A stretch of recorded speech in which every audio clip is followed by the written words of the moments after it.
mengikuti lagi Bestari di Ruko Citra Garden Sidoarjo.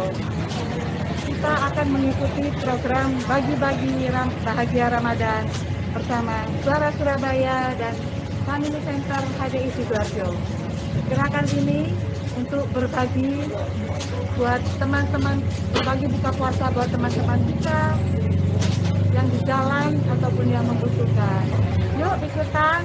Dadah.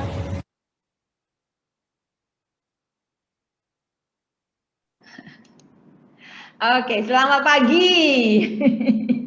Pagi, yes. Ada iklannya. Ya, rekan-rekan, seperti yang kita omongan kemarin juga bahwa kita sedang mengikuti program bagi-bagi bahagia Ramadan bersama Suara Surabaya dan juga teman-teman di Brand Center Surabaya, M Radio, dan juga yang HDI yang di Semarang, Jakarta, Makassar gitu ya.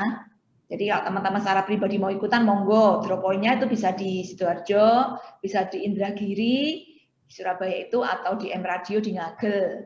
Kalau yang di daerah Jawa Timur ini masih itu, atau yang mungkin punya teman di Semarang boleh. Oke dok, silakan dibuka.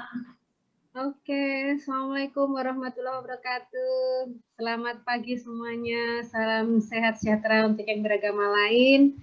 Ya terasa kita sudah masuk di hari ketiga ya, ngabuburit kita pada pagi hari ini. Masih tetap di buku Why Winners Win. Dan pagi ini sudah dibuka dengan video yang lumayan bikin baper. Iya. Ya mungkin rekan-rekan yang baru bergabung nanti bisa lihat kembali untuk videonya seperti apa di YouTube ya, ada di channel YouTube HDI Sidoarjo. Oke, kita lanjutkan baca bukunya kemarin sampai di halaman 11 ya, 11 yang atas. Nah kita mau lanjutin mungkin 11 yang alinea bawah. Mungkin ada teman-teman yang mau baca? Ada teman-teman sudah punya belum bukunya? Loh. Ini kalau mau dibeli berarti ke MIC juga, atau ada di mana, di Shopee, di Tokopedia juga ada. Kalau mau nunut, ini kebetulan ada promo. Berapa tadi kemarin tuh? 60, dari harga berapa itu? Berapa kemarin? 60 sekian ke 60 sekian gitu. Ya.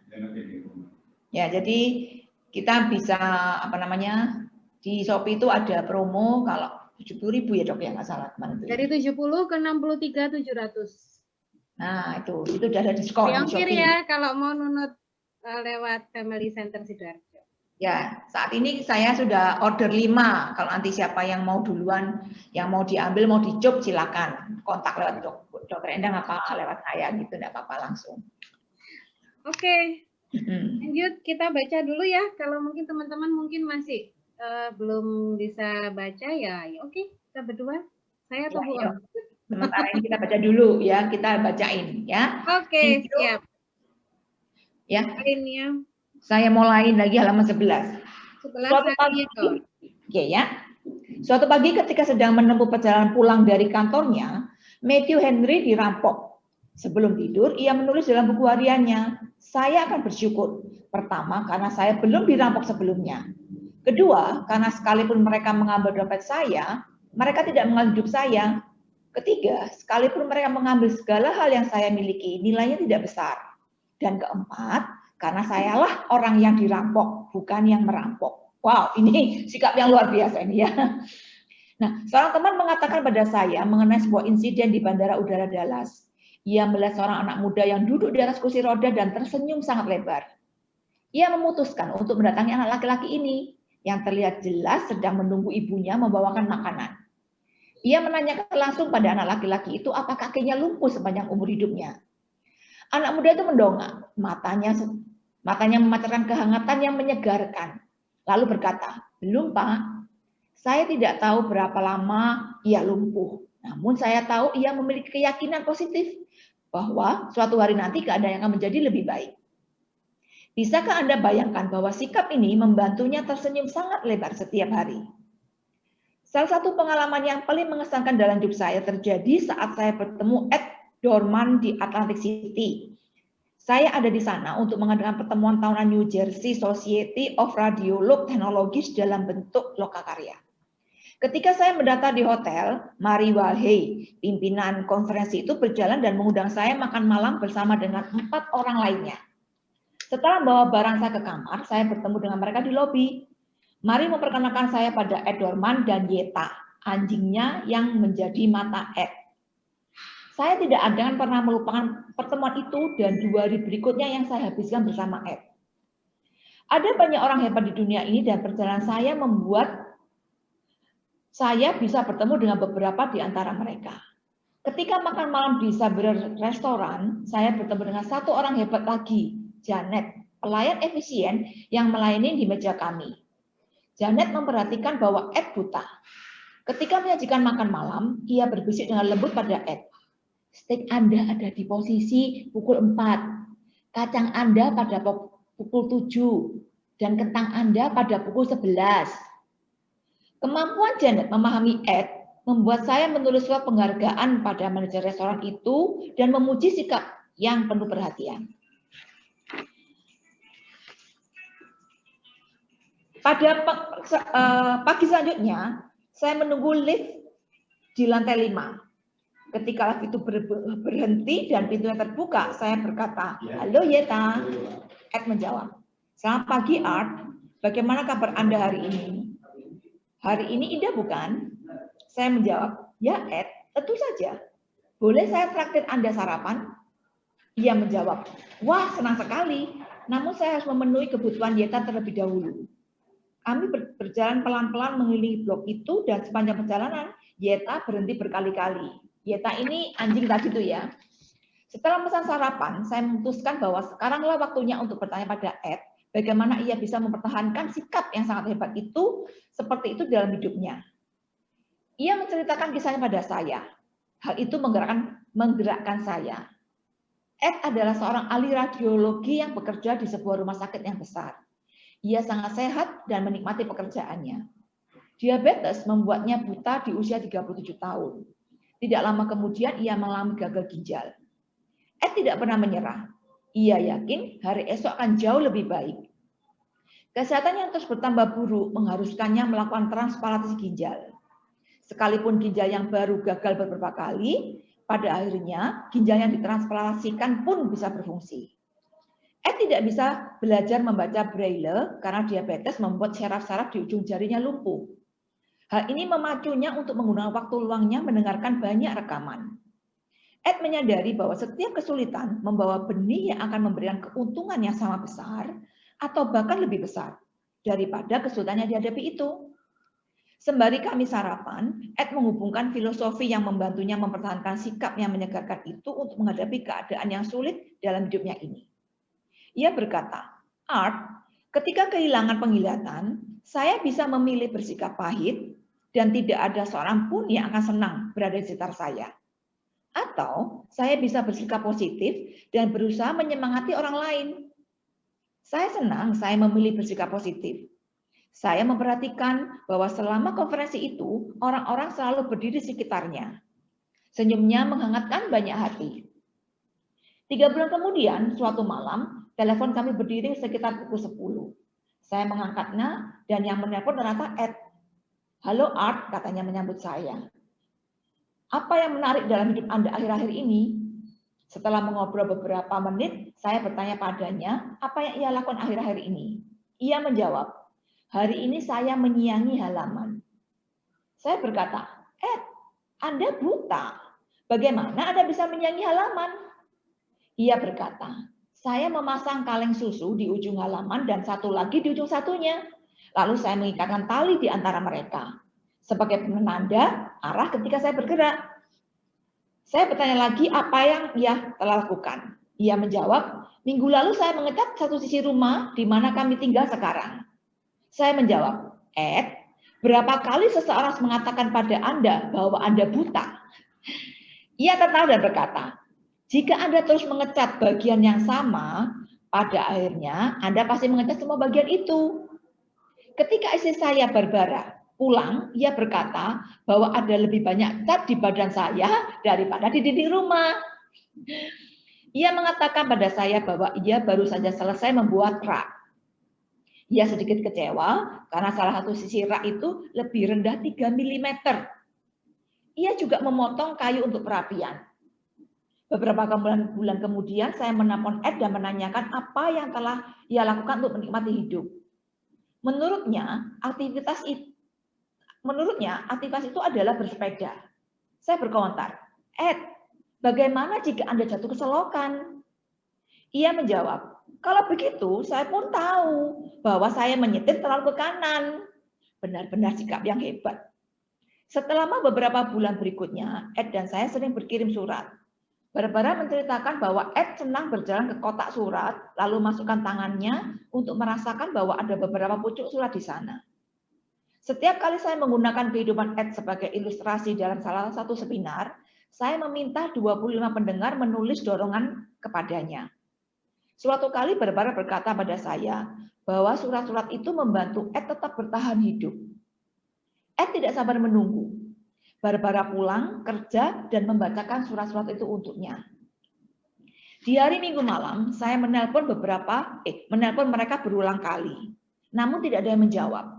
Akhirnya, sekitar tengah malam, Barbara menjawab telepon itu. Ia mengatakan bahwa pada saya bahwa Ed telah dibawa ke rumah sakit di Albany, New York karena keadaannya sangat parah. Hari Senin malam, saya menelpon rumah sakit itu dan bicara pada Ed. Ia berkata, Art, kejadiannya beberapa saat sebelum saya menulis surat padamu. Pagi ini dokter bedah mengamputasi tangan kanan saya. Namun saya akan belajar menulis dengan tangan kiri saya.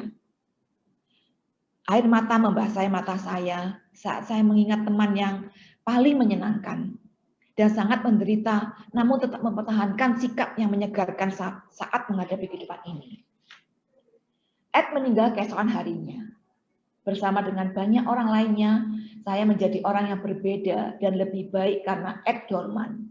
Ia benar-benar seorang pemenang.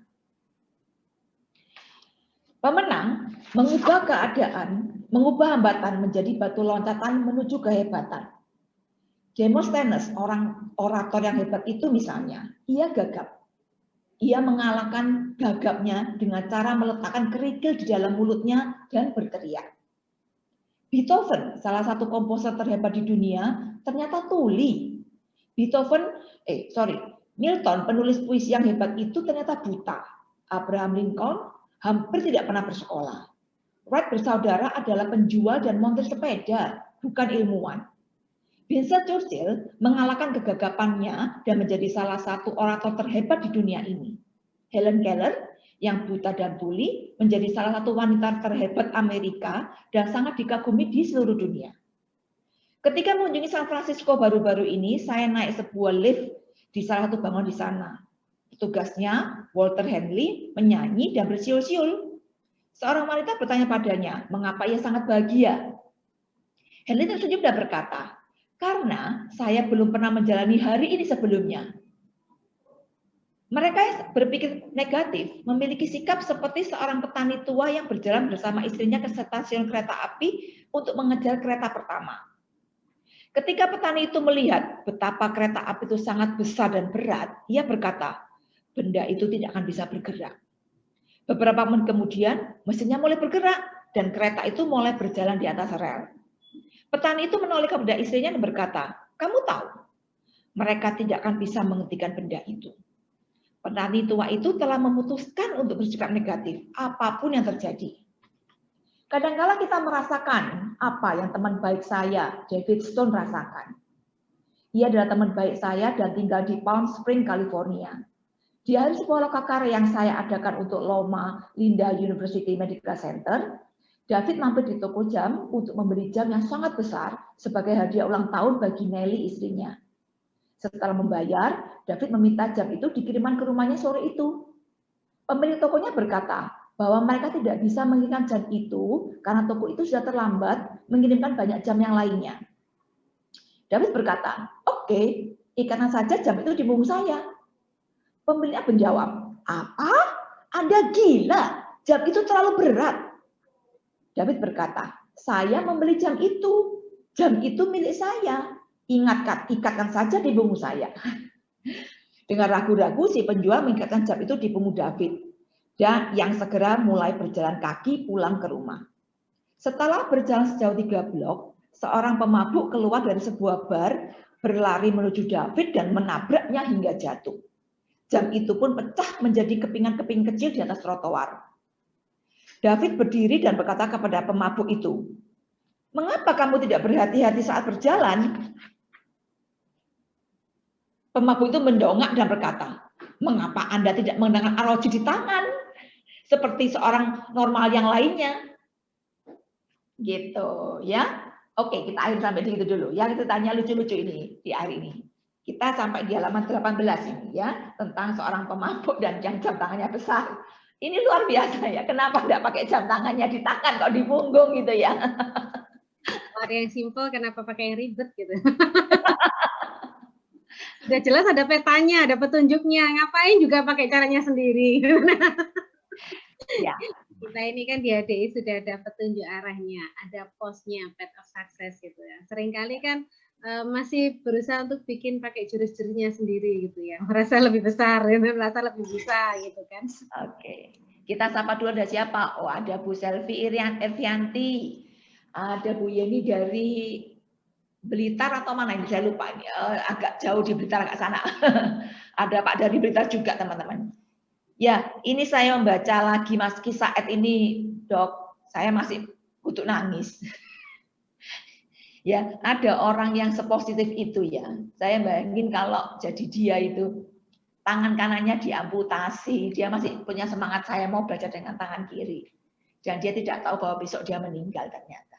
Padahal itu dalam kondisi dia udah buta. Dan dia sudah buta.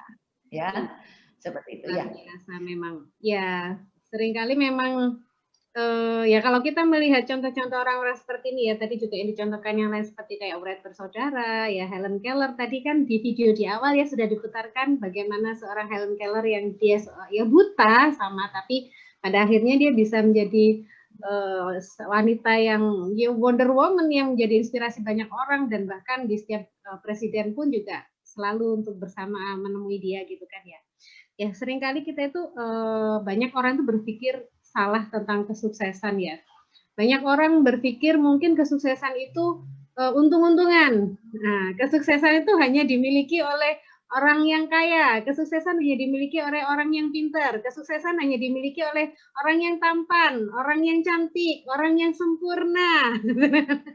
Ya, kebanyakan masih berpikir seperti itu ya. Sampai saat ini saya yakin juga masih berpikir seperti itu, apalagi ketika sudah melakukan sesuatu, melakukan upaya, kemudian terjadi kegagalan gitu kan. Ya memang saya ini tidak bakat sukses. Padahal kalau kita lihat contohnya tadi seperti di video Helen Keller, kemudian juga ini yang di buku tadi kita lihat ada si Ed tadi ya. Kondisinya dia tidak sempurna. Matanya buta. Belum lagi tadi terus masih harus diamputasi seperti itu.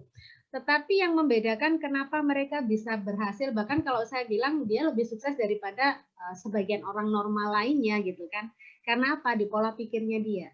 Ketika dia selalu berpikir positif. Sekali lagi berpikir positif itu gratis ya. Nggak perlu sekolah, itu bahasan kita yang kemarin.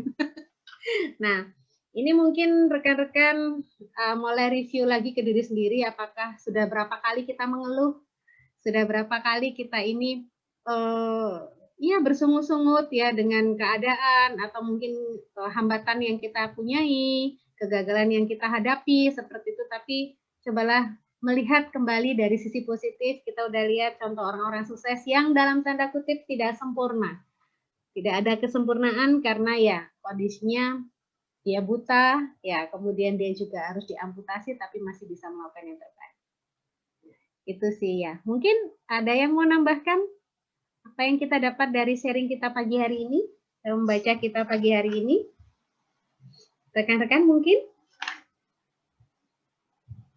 Ya. Kalau kita lihat ya, Bu Ida mungkin ada mau menambahkan? Boleh. Ya, masih di mute, Bu. Dibuka dulu mic-nya.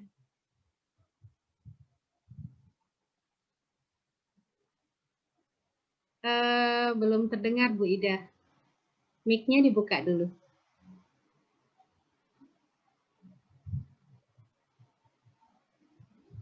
Oke, mungkin belum. Ya, oke, nggak apa-apa.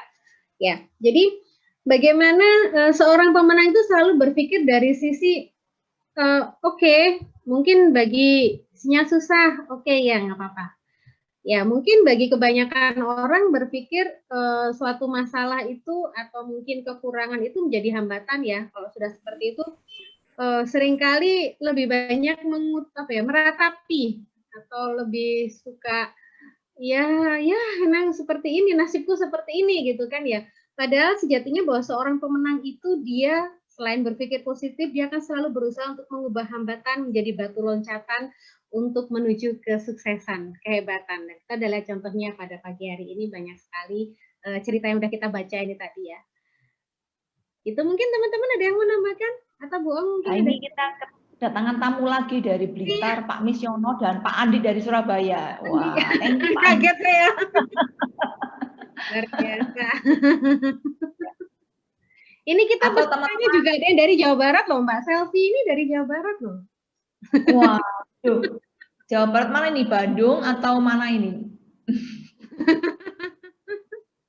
Ya, sambil nyambi Mbak Selfie. Oke. Ya, enggak apa-apa. Mungkin teman-teman ada yang mau sharing bahwa bagaimana sikap yang baik mendukung Anda. Jadi misalnya hari ini ruwet itu ya. Pernah dengar nggak cerita yang gara-gara nginjeknya kucing gitu ya. Jadi rusak seluruh hari gitu misalnya ya. Atau mungkin apa hari ini ada yang orang ngomong bad day, bad mood seperti itu. Atau mungkin teman-teman mengalami hari yang baik hari ini. Cerita aja nggak apa-apa. Mungkin tadi pagi tuh saya bangun tuh kesel karena gini, tapi ternyata saya setelah berpikir begini saya nggak jadi kesel misalnya seperti itu. Barangkali tadi pagi saya itu sesungguhnya saya tadi pagi itu kesel ya, bangun pagi tadi itu saya kesel karena saya mau bangun lebih pagi nggak bisa gitu ya. Terus untungnya saya ikut sesinya Pak Mis baca buku tadi pagi itu. Jadi saya diingetin lagi ya. Jadi sesi baca buku paginya Pak Mis itu juga membantu rekan-rekan. Ya, monggo sharing. Ada teman-teman yang mau membantu share yang lain nggak apa-apa. Jadi di sini nanti kita jadi lebih bisa menambah saling menguatkan ya rekan-rekan. Tujuannya sesi ini adalah seperti itu, saling menguatkan. Iya, selamat pagi teman-teman semuanya. Assalamualaikum semuanya. Oh ya, ini yang dibahas apa ya? Sorry saya terlambat. Di bukunya kan buku Why Winners Win. Iya, bukunya Why Winners Win. Halaman berapa? Halaman 11 sampai halaman 18 atas Pak Mis tadi itu. Oh, halaman 11. Ya. Iya. Karakter penting dalam diri Anda. Kasih bab 1 kita bahasnya. Oh, gitu. Iya. Jadi, thank you.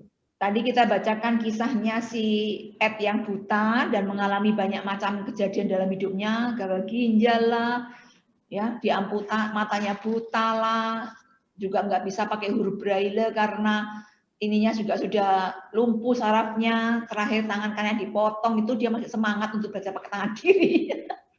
Tapi harus meninggal juga, ya. Jadi ingat apa yang diseringkan Kojo ya, bahwa modal untuk sukses, bahwa setiap orang itu ya sudah dikasih modal untuk sukses itu sama. Tuhan Allah Subhanahu wa taala sudah mengasih modal di setiap orang itu sama. Ada 2 modal yang diberikan untuk setiap manusia, yaitu waktu dan diri kita sendiri. Nah, sayangnya yang namanya waktu ini sumber daya terbatas ya. Semua dikasih sama, sehari 24 jam. Nggak ada ceritanya orang sukses itu misalkan rektor atau presiden waktunya sehari 32 jam, nggak ada. Sehari sama 24 jam. Nah, yang bisa kita kelola, yang kita bisa upgrade, yang tidak terbatas itulah yang modal kedua, yaitu apa? Diri kita sendiri. Nah, ini seringkali mungkin ayo teman-teman review lagi kalau misalkan kita lihat orang yang sukses sama orang yang mohon maaf ya, yang biasa aja. Itu sama-sama waktunya 24 jam, tapi yang membedakan kenapa yang ini bisa sukses, yang ini enggak. Karena apa? Pemanfaatan waktunya yang berbeda. Bagaimana dia mengoptimalkan apa yang ada dalam dirinya, suatu hal positif apa, kelebihan apa yang dia punya, apa yang dia bisa upgrade, apa yang dia optimalkan dari dirinya, itu yang dia lakukan. Nah, itu yang membedakan. Termasuk juga yang tadi ya, kalau kita lihat, meskipun dalam kondisi manusia ini punya kekurangan ya, kekurangan dalam arti secara fisik ada kekurangan ya, mungkin yang dari sisi penglihatan, tangan, dan lain-lain seperti tadi ya. Nah, tapi ketika bisa melihat dari sisi positifnya dan bisa melihat bahwa hambatan ini, oke, kalau saya misalkan nggak bisa pakai tangan kanan saya, nggak apa-apa, saya masih bisa belajar pakai tangan kiri saya gitu kan. Oke, saya buta, saya tidak bisa melihat. Oke, saya bisa pakai meraba dengan tangan saya, tapi tangan saya ini rusak gitu kan, karena kondisinya kena diabetes ya, sarafnya rusak tadi yang dialami si Ed. Nah, kemudian apa yang dilakukan? Oke, saya masih bisa pakai telinga saya untuk mendengar. Nah, itu suatu contoh yang luar biasa bahwa kita harus terus mencari apa sih sisi positif dari yang kita punyai, jangan hanya fokus pada apa kelemahan kita, kekurangan kita. Itu saya rasa ya kunci yang untuk pada pagi hari ini. Nggak terasa 30 menit. Rasanya kayak barusan gitu kan ya. Ya mohon maaf yang baru bergabung mungkin sekejap aja karena kita memang 30 menit. Tapi tiap hari kita akan ada mulai dari 4:30 ya, 4:30 sampai jam 5. Nah, untuk kata penutupnya mungkin Bu Ong, conclusion silakan. Masih ke mute. Dari sesi yang kita baca kali ini itu tidak banyak kisah yang kita baca, tetapi saya kebetulan juga mengalami pagi ini bahwa kita bisa memilih ya. Kita tidak bisa memilih kejadian yang menimpa diri sendiri. Apa? Bahkan tadi itu melek mata itu bisa saja jadi mangkel, itu bisa saja itu ya, karena mungkin ternyata sesuatu. Tetapi ternyata kita bisa memilih. Kita mau merespon bagaimana. Ya, itu yang paling penting. Jadi kejadian di sekitar kita nggak bisa kita pilih, tetapi kita bisa memilih kita mau bagaimana merespon. Dengan bersungut-sungut, itu ya pilihan kita, atau dengan ya ini kejadian tidak enak, tapi saya mau melihat hal yang lainnya seperti itu. Ya, dan bagi teman-teman yang berpuasa saat ini mungkin ini akan menjadi satu godaan yang paling besar ya, karena saya sendiri kalau niat puasa itu sering susah, itu mesti ada sehingga remangkel itu ya, saya pribadi itu ya. Nah, saya berdoa juga, mari kita juga mendoakan teman-teman semua yang berpuasa bahwa hal kecil-kecil itu ya, kadang-kadang remeh-temeh itu ya, yang buat mangkel kadang-kadang mengganggu. Semoga kita semua selalu dikuatkan dan kita tetap diberi ketenangan, kesadaran untuk memilih hal yang positif setiap saat. Tidak hanya di pagi hari aja, tapi setiap saat, setiap ada kejadian yang mengena ke kita bisa sesaat itu, katanya Kojul, buying time.